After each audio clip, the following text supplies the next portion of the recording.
still hidden truths and what? Manifested lies. And we're looking at worship, a king's challenge. Worship, a king's challenge. Israel by history was governed by initially prophets. So prophets would speak to them, and then they had the judges who would listen to God and speak to them as God directed them. And then Israel got a bright idea that they would like to have what other people have, which is a king. And they said this to the major prophet in Israel, whose name was Samuel. And Samuel was hurt because, you know, it feels really prophesying to people and directing them by God's instruction, and suddenly they say they don't want you anymore, they want somebody else to lead them. It's not a good feeling. So Samuel goes to God, and Samuel is telling God of what Israel is saying, as if God didn't know. So God says, Samuel, they have not rejected you, because a prophet always speaks the mind of God to the people of God, or anyone. He said, they haven't rejected you, Samuel, they've rejected me. So, since they want to reject me, I have a peculiar way of dealing with people who don't want to deal with me. Now, instead of fighting Israel and saying to Israel, you should not do this, God said to Samuel, give them what they want. Because in giving them what they want, I will teach them what they should not have had. And Samuel tells Israel, choose yourself a king. And they look for the tallest man. You know, and Saul was chosen because he was tall, he was handsome. And that king had a problem with worship. Because we said that worship is the same as obedience. And you know what caused Saul to lose his entire kingdom and his life? He could not obey God. Now David is on the scene. Replaces Saul. And in 2 Samuel chapter 6 we recited on Sunday. We go there and we jump into what we want to talk about. So we know that the Ark of the Covenant, after the Philistines were defeated, the Ark of the Covenant is regained by Israel. And now Israel, they're bringing up this Ark back home. So let's go to verse number 4. Let's go to verse 4 of 2 Samuel chapter 6. Or let's go to verse 3. So they set the Ark of God on a new cart and brought it out of the house of Abinadab, which was on the hill. And Uzzah and Ahio, the sons of Abinadab, drove the new cart. And they brought it out of the house of Abinadab, which was on the hill, accompanying the Ark of God. And Ahio went before the Ark. Then David and all the house of Israel played music. Who was David? What are we talking about? Worship, a king's challenge. Then David and all the house of Israel played music before the Lord on all kinds of instruments, of firewood, on harps, on stringed instruments, on tambourines, on sistrums, and on cymbals. And when they came to Nation's threshing floor, Uzzah put out his hand to the ark of God and took hold of it, for the oxen had stumbled. Now you want to focus on verse 6. The oxen stumbled. David was the king who would have fought and defeated the Philistines. So the king has won the battle. Now the king is calling the shots. So the king is saying, put the ark on the cart and bring it back home. The king, though, because of his decision, caused somebody to lose their life. Now, they're going to bring the ark. Uzzah puts his hand out because the oxen stumbled and somebody died. Verse 7, then the anger of the Lord was aroused against Uzzah, and God struck him for his error. or is a reference. And he died there by the ark of God. And David became angry because of the Lord's outbreak against Uzzah. Now you see the English word here? I don't like reading the Bible in English anymore. Because the interpretation it gives you now is, you see yourself as being angry, and you imagine David as puffing up before God. That's what the word angry means in this case. It means to be displeased, but also become concerned. Which one do you think it was?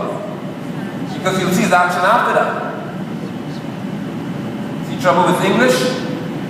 So if you have a friend who could only read the Bible in English, and they counsel you from English, you got a major problem waiting for you. So David was overcome by this whole event. And because of the Lord's outbreak against Uzzah, and he called the name of the place what? Perez Uzzah. Say Perez. Okay. Do you know what the word Perez means? The who? The thing for? The word Perez in this case means outburst against. To break forth or have an outburst. So God had an outburst against Uzzah. Here you go. I know. So guess what I do in English? We read the Bible and we give our son the name Perez because it sounds right. And then you may find a Perez with an anger problem, who just has rapid outbursts. Why? That's what my name means. Don't go changing his name now. Or you might as well. So he gives a name to the place. Verse 9, look now, David was what? So how could he be angry and afraid at the same time? So it tells you what it is, right? He was concerned. And he was now afraid of the Lord that day. And he said, how can the ark of the Lord come to me? So he wants the presence of God, but he's afraid because of his experience. Okay. Does that sound like anybody you know?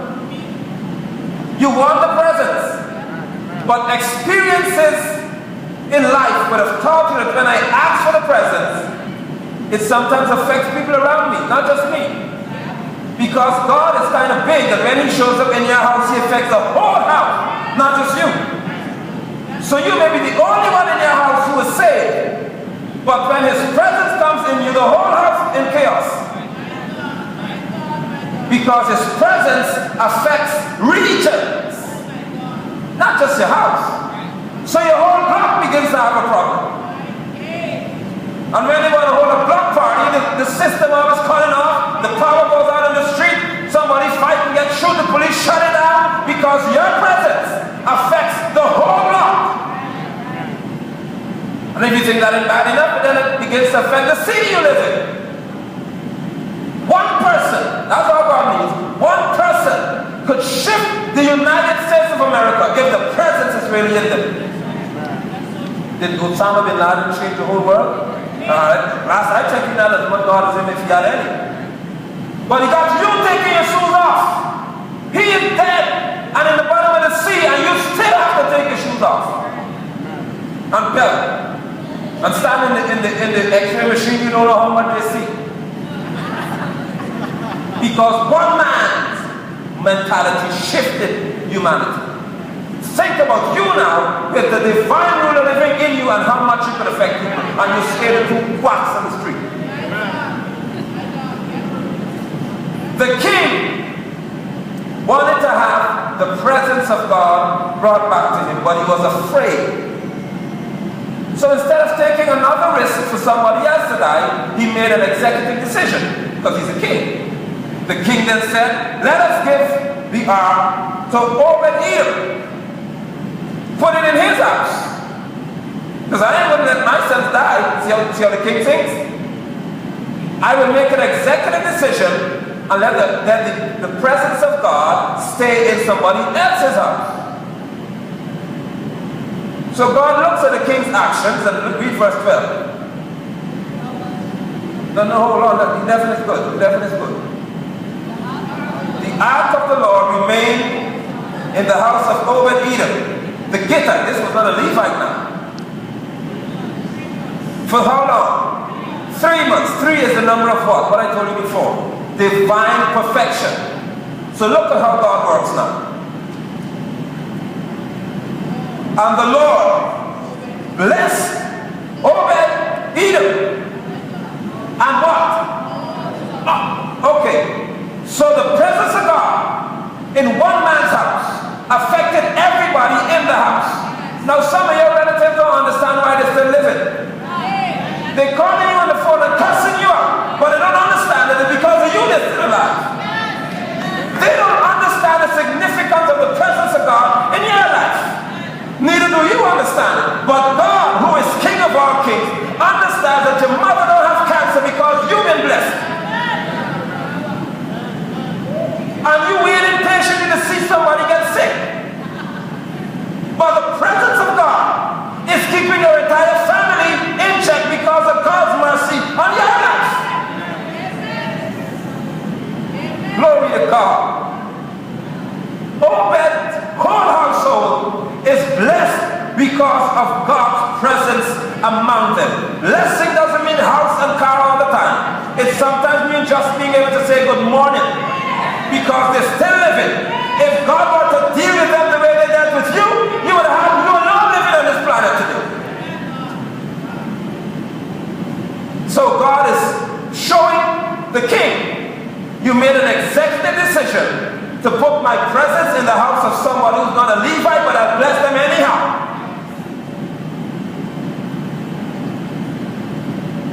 Now, verse 12, it was told King David, saying, the Lord has blessed, you see what happened now? The house of Obed-Edom and all that belongs to him, because the ark of God, or because of the ark of God. Now, David again is a king, but he got a problem. So David now says, I'm not going to leave it this much longer. I want my house to be blessed too. So David went up and brought the ark of God from the house of Obed-Edom to the city of David how? With gladness. Look at verse 13. And so it was when those bearing the ark, don't miss that, because in verse number 6 the oxen stumbled, but now in verse number 13 the people were carrying him now. There's a difference here. David, who was the king, understands I have to fix the problem if I need a presence. I just said something right there to some of you. If I need a presence, I have to fix the problem. He didn't ask God to solve it. If I need a presence, the first time I put the ark on the cart, I saw a young man die. Now I need a presence. I will go to the Levites and I'll do the right thing. I don't know how we find ourselves in the 21st century church being able to circumnavigate principles. We could go all around principles of God and claim we get the right result. I can't figure it out for the life of me. You could not tithe and say you're blessed at the same time. I cannot comprehend how we got so modern that we have gotten technology so advanced that we go beyond God's principles. If God said that if you do not tithe, you will be cursed, how in 2004 can we testifying that we blessed? I cannot understand it. God said the Levites must carry the ark. David chose to let the priests carry the ark. Now look, read verse 13 carefully.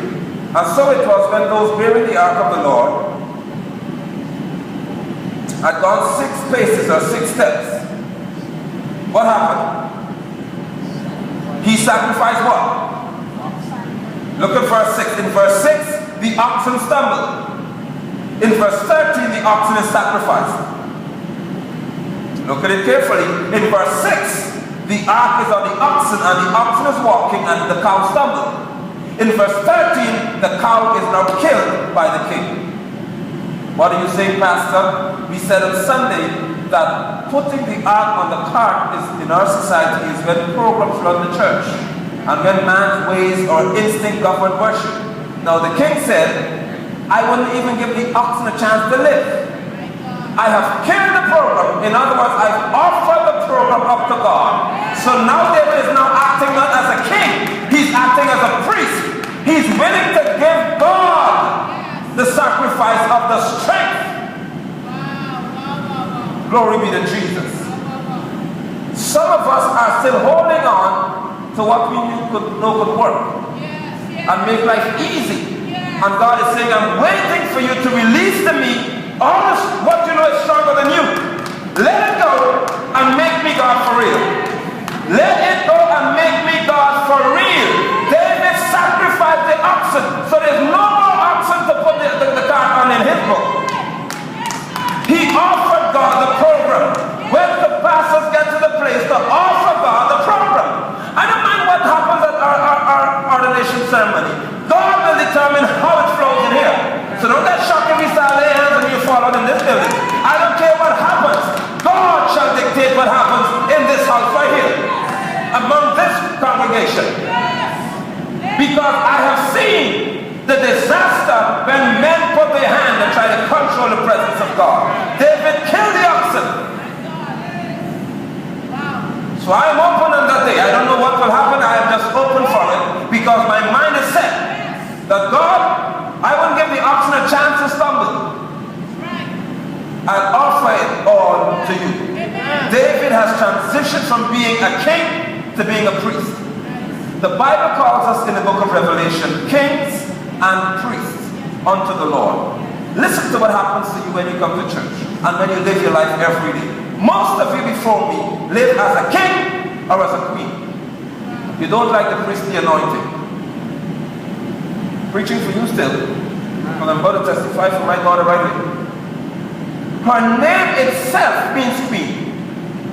You didn't know that, did you? Tell them what your name is. Okay.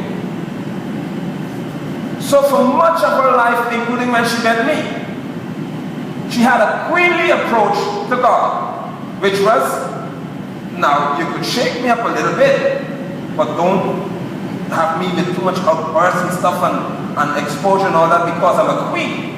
I must be proper. So my eyes must be done and my whatever hair must be in place and everything must be in place. No, I could cry a little bit in the odds and stuff, but don't have me.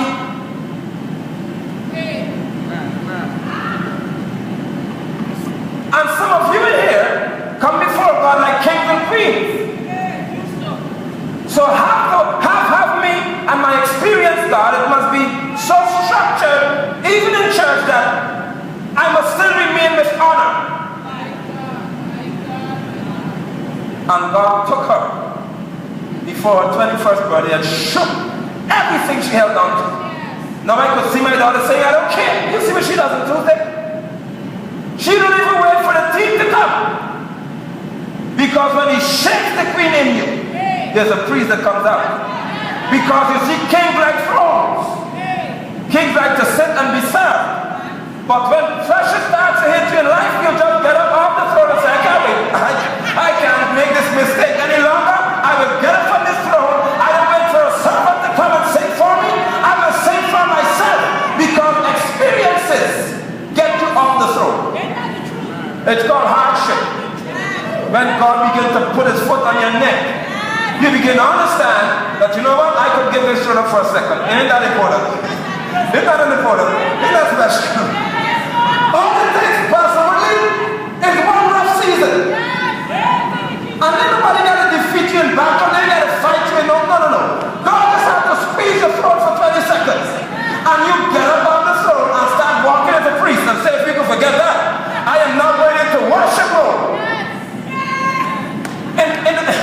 In the first part, girlfriend, he was instructing them, put it on the car and bring it to my house. Okay, the next part he said, take it to Obed's house.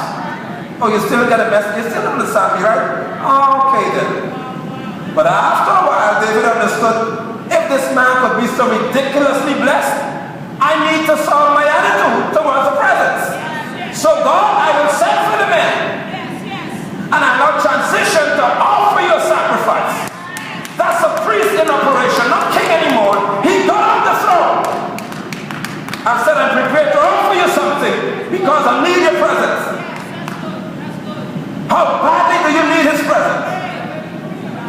What are you willing to give up? Let's read on. Verse 14, then David now did what? Dance or whirl about. Now there's a new dance, because this word dance means to be on one heel and to spin around. I got to practice the one. Marissa, you got to teach me that one. I know what dance he was doing. But whatever he was doing, by the custom of Israel, remember Deborah? The women danced. What right does a king?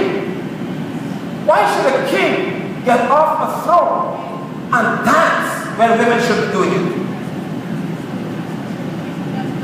So he has transitioned not only from being a king, but to being an ordinary person. He dropped all that. Even the priests don't dance.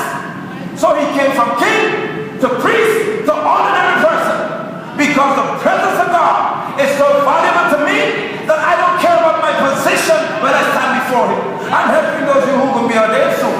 Because when the presence of God means everything to you, a title doesn't make you worship.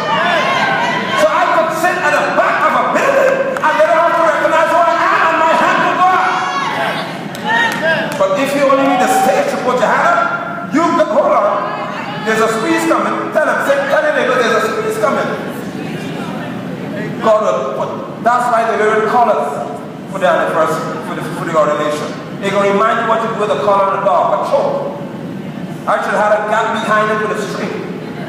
When you won't get out of the hand, just pull it and cut yourself. David transitioned downward to entertain the presence.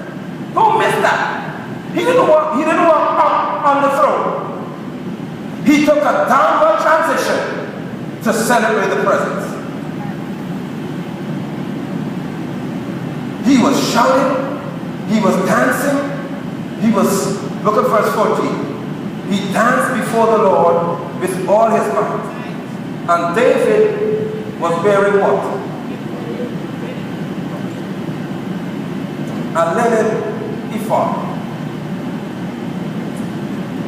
The church and some artists through David wrapped in linen by his loins and said that's how he was walking the street. That's not what an ephod is. An ephod. Who was carrying the ark this time? Who was carrying it this time in the street? The priest, right? The priest wore an ephod over them. What was David wearing? A linen ephod. He did not have the Urim, which is the stone on the priest's clothes. But he was covered as if he were a priest. Okay. All right. Work it, Nigel. Work it for them again. David, the priests were carrying the presence. But David dressed himself as if he were a priest. Just didn't have the Urim. He took off his kingly apparel and reduced his appearance to even being less than a priest.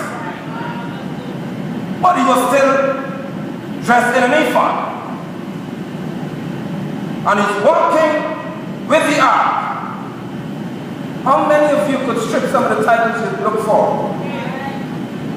To go even below a priest and continue to walk and celebrate. That's the attitude. He was celebrating the presence. He came with no title then. He was celebrating the presence.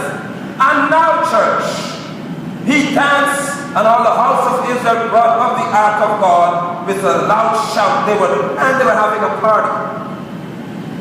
Now verse 16. As the ark of the Lord came into the city of David, Michal, Saul's daughter, looked through a window and saw the king David leaping and whirling before the Lord. And what did happen? And she despised him in her heart.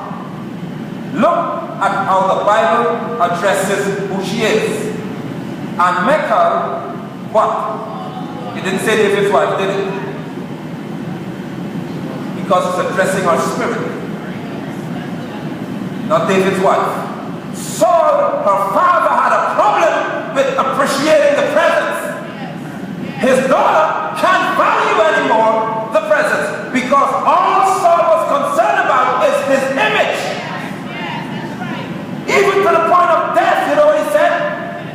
to the Amalekite, kill me, because I can't have these Philistines come and treat me badly. I have too much of an image to protect. His daughter has the same spirit. Let me take a 20-second break and warn some of you who want to get married to people with an image problem. If ever you date somebody who's so concerned about how they look as opposed to what God says, you could stay. But let me issue my disclaimer right now.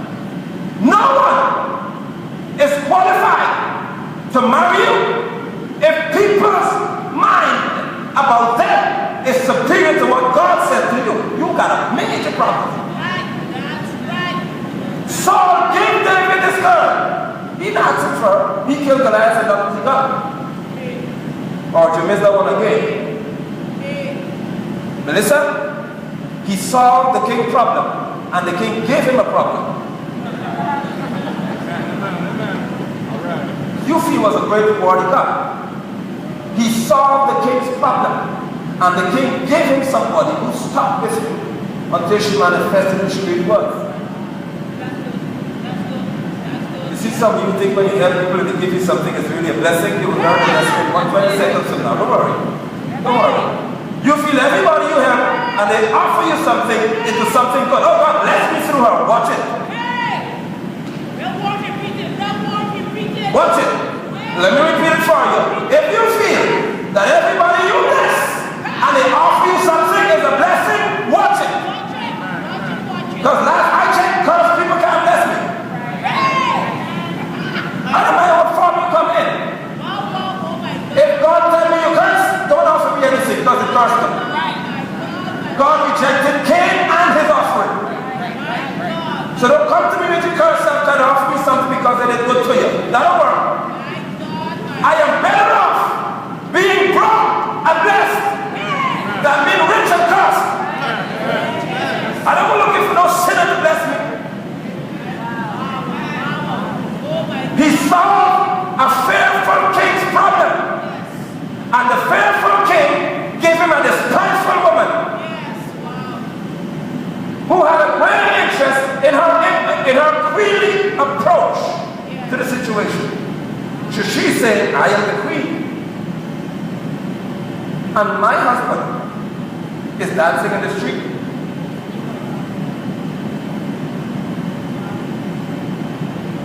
I know on Tuesday night we get kind of slow. So I have to repeat things and work it for you to get it in the script. There left Pastor Jerry to bring the presence of God back. David is dancing in the street. His wife is in the palace looking through the window. Okay. Ashes. He is celebrating with Israel and his wife, who should have been the first one to be with him in the street, is in the house watching and having an opinion about what he's doing. That's his wife. And she couldn't see it fitting enough to go into the street and celebrate the presence of God. Because our position is more important than the presence. I'm still preaching for my daughter and for my son. Now you engaged to be married. So let me make a public declaration here. If your wife cannot be with you in the place where you value the presence of God, you got the wrong woman. But I know you got the right one because she poked you to be the right way. You need a woman who don't play games with that. Who tells you if you don't get your skin up and move the way you're supposed to be and celebrate the presence of God, I don't want you. When my daughters will get to that kind of place, to value him more than it. Some of you willing to put that in above him. I will take it off in a second and tell you you better off going your way with. Take it. If you feel that this thing could make you come back, go with it. Carry it and find a fool who could appreciate it more than him. But I value his presence too much for me to play games in my life. If you can't come down from the palace and celebrate the presence of God, I don't want you. Because you already showed me that the presence of God is not so important to you. So those kinds of people, David, they will make make you sin in a second. Because his presence isn't that precious. So when you get the urge and the itch, where the children are listening? I can't say the word. Okay. When you feel it, Daniel, I can't say what I want to say. When you feel like doing something you should not do, that's as holy as it can get. Those people who don't value God's presence will be the first to tell you, let's do it, baby. God understands. He knows that we meet. But someone who could come down from the throne and go in the street with the commoners will tell you not a bit of it. I will tell Pastor, if you touch me one more time, I will talk. Some of you won't have that kind of stuff. That's too hard. You want an easy way in and an easy way out. She despised the king. So they brought the ark, verse 17. Let's go with this. They brought the ark of the Lord and set it in its place, in the midst of the tabernacle that David had erected for it. So he prepared a place for the presence. Then David offered burnt offerings. Again, he's doing it now. And peace offerings before the Lord. And when David had finished offering the burnt offerings and peace offerings, he blessed the people in the name of the Lord of hosts. By the way, that was the name of the ark. Then he distributed among all the people, among the whole multitude of Israel, both women and men. To everyone he gave a loaf of bread, a piece of meat, and a cake of raisins. So all the people departed, everyone to his house. Oh, verse 20 now, God. Then David, now he blessed everybody else first. Everybody else. Now David is approaching his own house. Now David returned to bless his household. Who's the first person he encounters? Michal's son is waiting for him. She sees only him in the street. He's coming out to bless his house. Where was she? In the house. So she was in line for a blessing. But look at what happened. So before the king could even talk, Michal, the daughter of Saul, came out to meet him. She waited for him to get inside properly. Yeah? And she said, how glorious, sarcasm, was the king of Israel today, uncovering himself today in the eyes of the maids of his servants, as one of the base fellows shamelessly uncovers himself. In other words, you take your kingly attire off. It's obvious that David was not naked. How could you be naked and dancing in the presence of the couple? You want to die? Because he said that your maid servant should not uncover your nakedness. Your sister shouldn't see your nakedness. He was not naked. Her issue was, you reduce yourself so low that you look like a common person. Did I help some people understand what happened here? Because I could see some people still think David had no shirt on.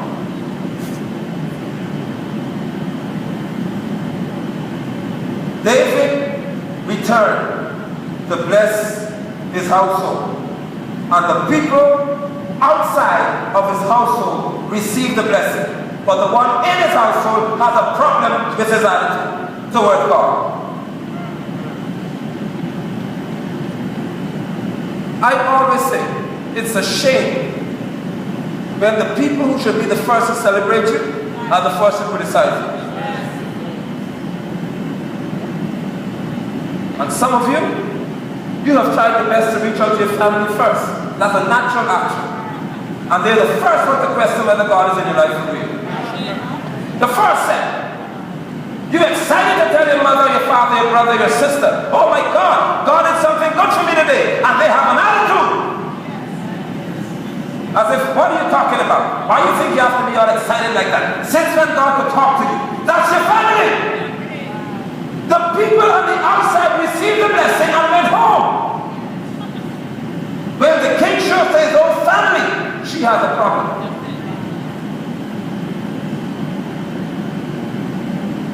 And David said to Michal, it was before the Lord. Who did what? Who chose? Now look at my boy's attitude. This is not the king talking to you now. It was before the Lord who chose me in the place of your daddy, of your pa. Your stubborn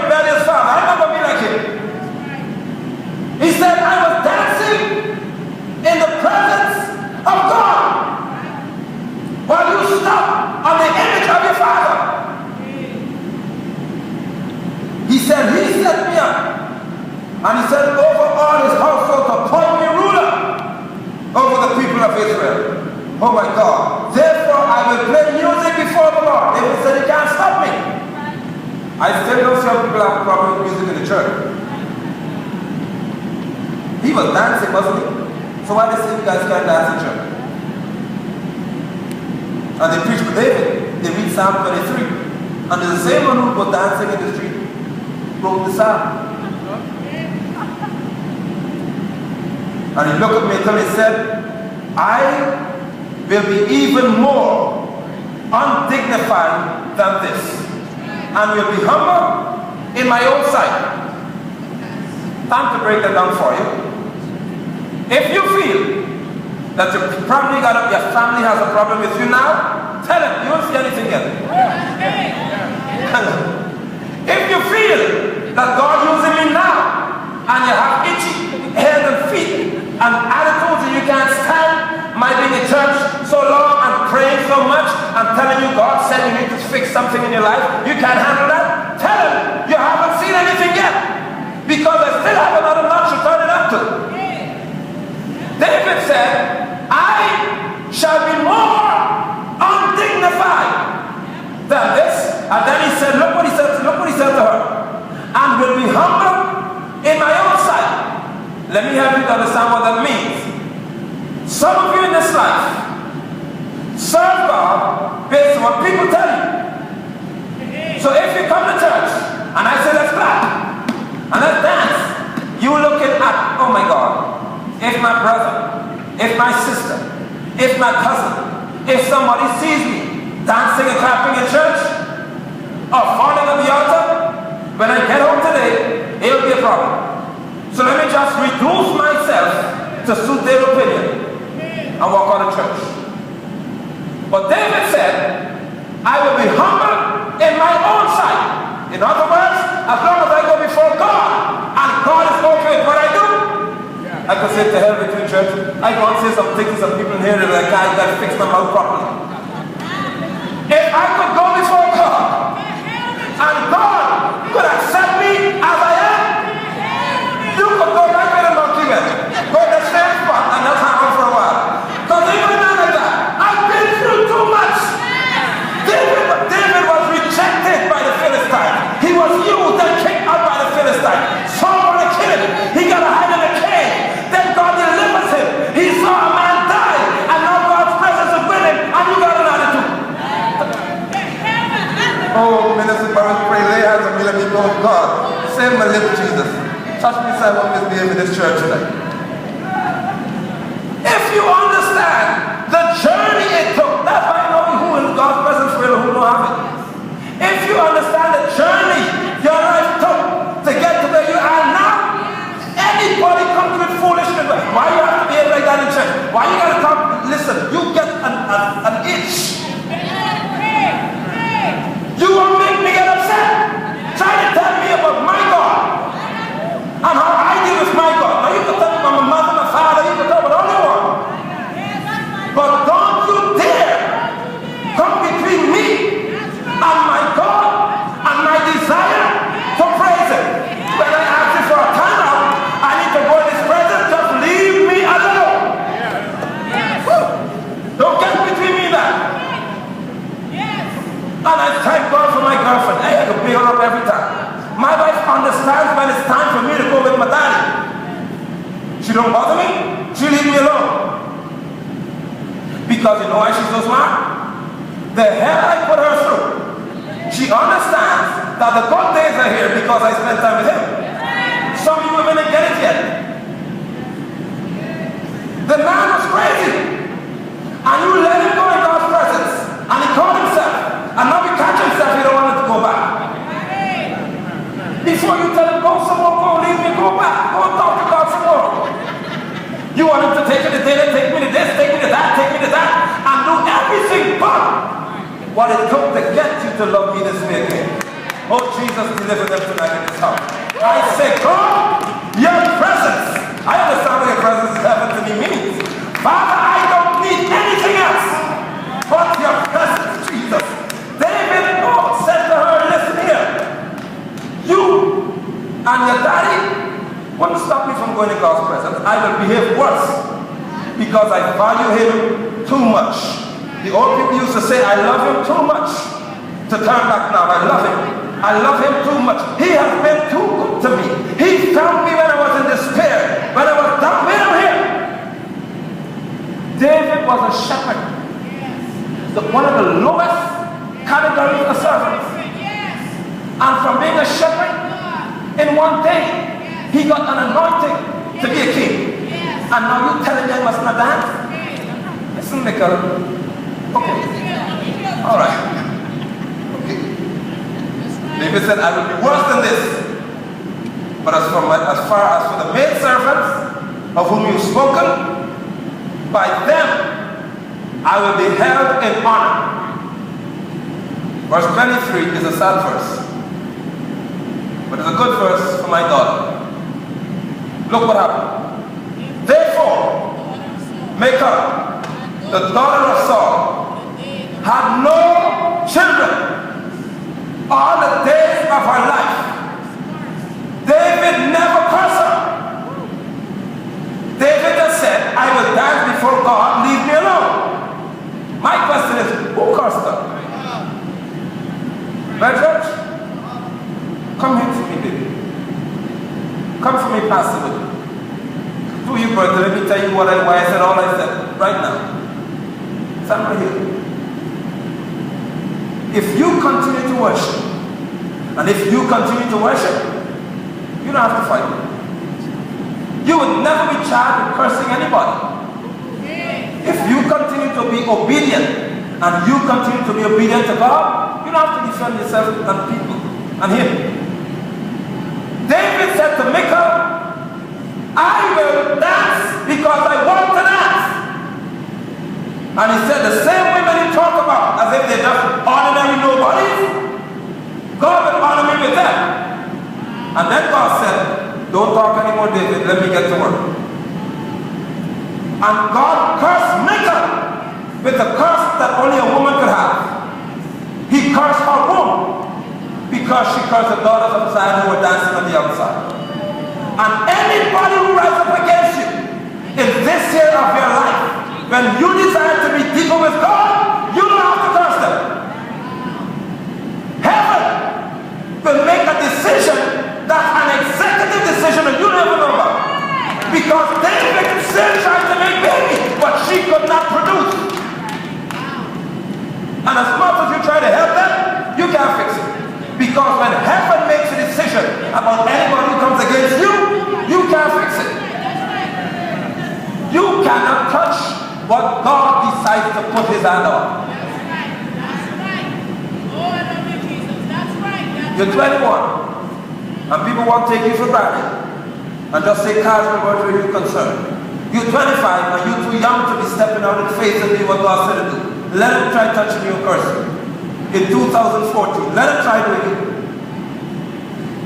And the hand of God shall be extended from heaven to defend you if you continue to worship. All God is asking you to do in here is continue to worship. Don't try to fight. Just maintain a posture of obedience. That's what worship is. If you stick with God, I will do what you said. What's the difference? Mark my words tonight and record it. That's why I call it from here. They'll see who you are when I say it. Anybody who has the nerve to tell you when you start preaching, no, God can't use it like that. No, God can't talk to you like God can't be talking to you. I know God more than you. If they do that to you, heaven will curse you. The problem with when God curses people is you don't even know when it happened. She had an internal curse. She didn't break out with walls and nothing like that. He cursed her inside. And no matter how much she tried to produce, she couldn't. Because you could never be productive if you curse a worshiper. So that just simply why some people got fired and whatever that's happening to them. You what mark my word. You could never be productive if you curse a worshiper. Because a worshiper is a giver. A worshiper is blessed. So if you curse a worshiper, God will cut off the supply and come to you.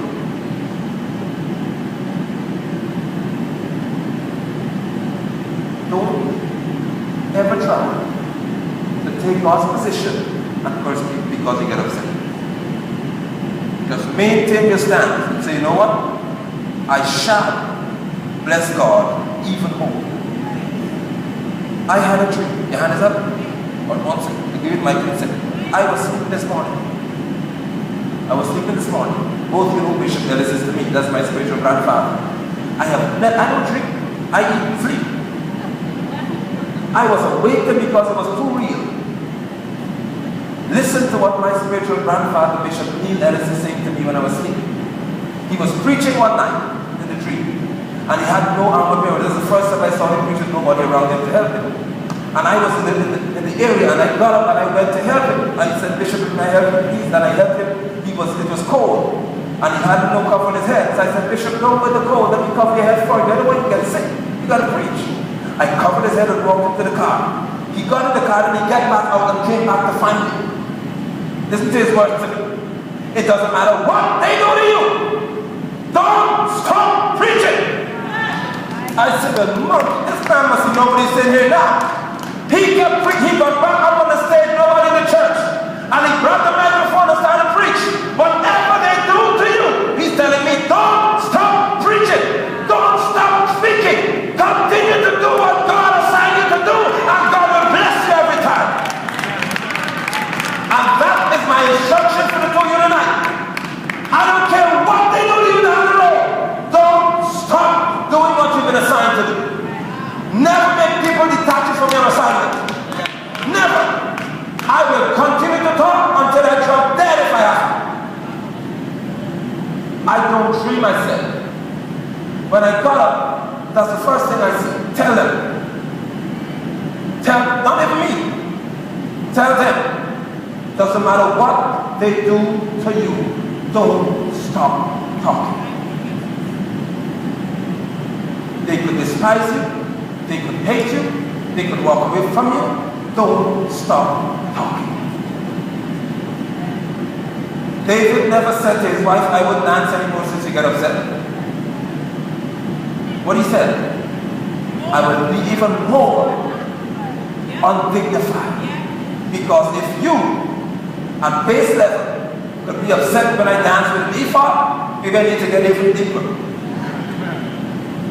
Because okay, come close to each other, man. Didn't mean to engage them. Just stand close to each other. That's all right. No. They go there and listen. If you are right here, you stand here. Okay.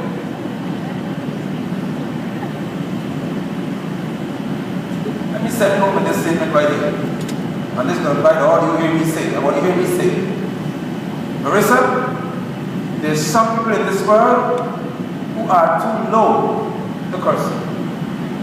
Whoa!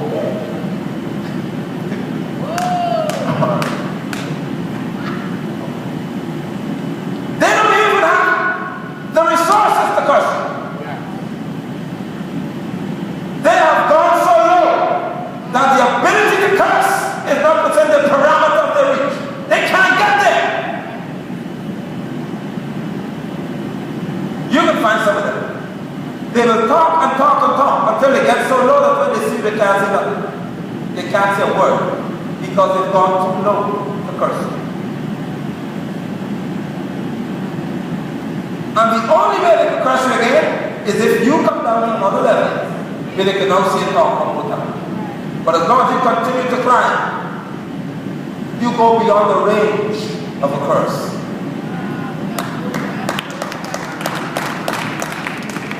As long as you continue to soar in the Spirit, which only happens by worshiping God, which only happens by obeying God, as long as you continue to soar in the Spirit, you shall go beyond the realm of a curse. The famous flight 370 we watched on the TV, they said if you climb to 45,000 feet, or anything above 5,000 feet, it goes beyond the range of the radar. You can't find it. That's what happens when we worship. We climb so high that those who try to curse us can't see us. Don't stop. Do not stop doing what you do. I don't have any present to give you. I don't have any offer. But what I just said to you right now, which is a life and talking to you. As we go through this journey in life, family, friend, enemy, whoever it is, husband, wife, dog, cat, don't stop doing what you know God you do. Thank you very much.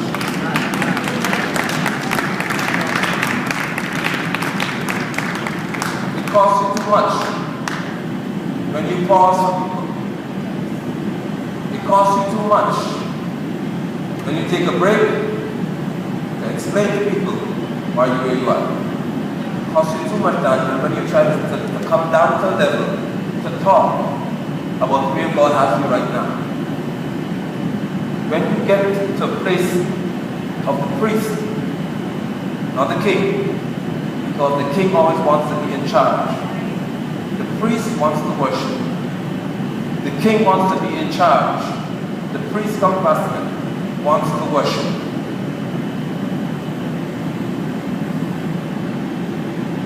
This question is related to the way Michael curse Saul. Now, you can sense, at least for me, some persons don't wish you well. Right. Could it be the same if the person has the thought, but they didn't utter the words? It's the same. Utter the words to you? Right? Because some people look at you. The first thing with Michael was she despised the mirror in her heart, which is in her mind. She had a thought process that said, look at him. Look how he's acting. She didn't say it yet because you know it's in range. People who don't like you will always announce it when you get within range. As long as you keep getting closer and closer and closer and closer, one day, you know how they feel. And sometimes they tell you, you know how long I wanted to tell you this? I was just waiting for the moment to tell you how I feel. Because cursing and despising people always begins in the mind. That's where it starts. And it ends on the lips. When anybody comes out and tells you in plain words, I don't like you, and you're wicked, that took an effort. That took some thinking and some consideration. Because those aren't words that come easily. Michael cursing. The king was willing to become the priest and worship. He had a son named Solomon, who was a more glorious king than his father David. But when Solomon built the temple for God, remember what he did in Chronicles chapter 6? Solomon was the king when he did this in the attitude of the king. He stood before the priest and he prayed. The priest should have been praying.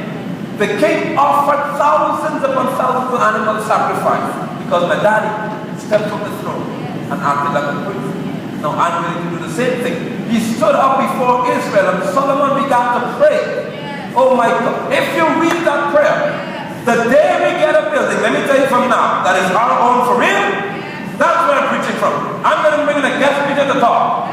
I'm getting up and I'm going to read the prayer of Solomon. The king of Israel stood up in the presence of the people and said, God, listen to the priest right here. He went above the priest of Israel, Pastor Jerry. He said, God, even if a stranger comes and looks upon this place, be merciful to them. The high priest in Israel would say, if you're not of us, you can't come in here. He went to becoming the high priest up here in his thinking, in the way he thought.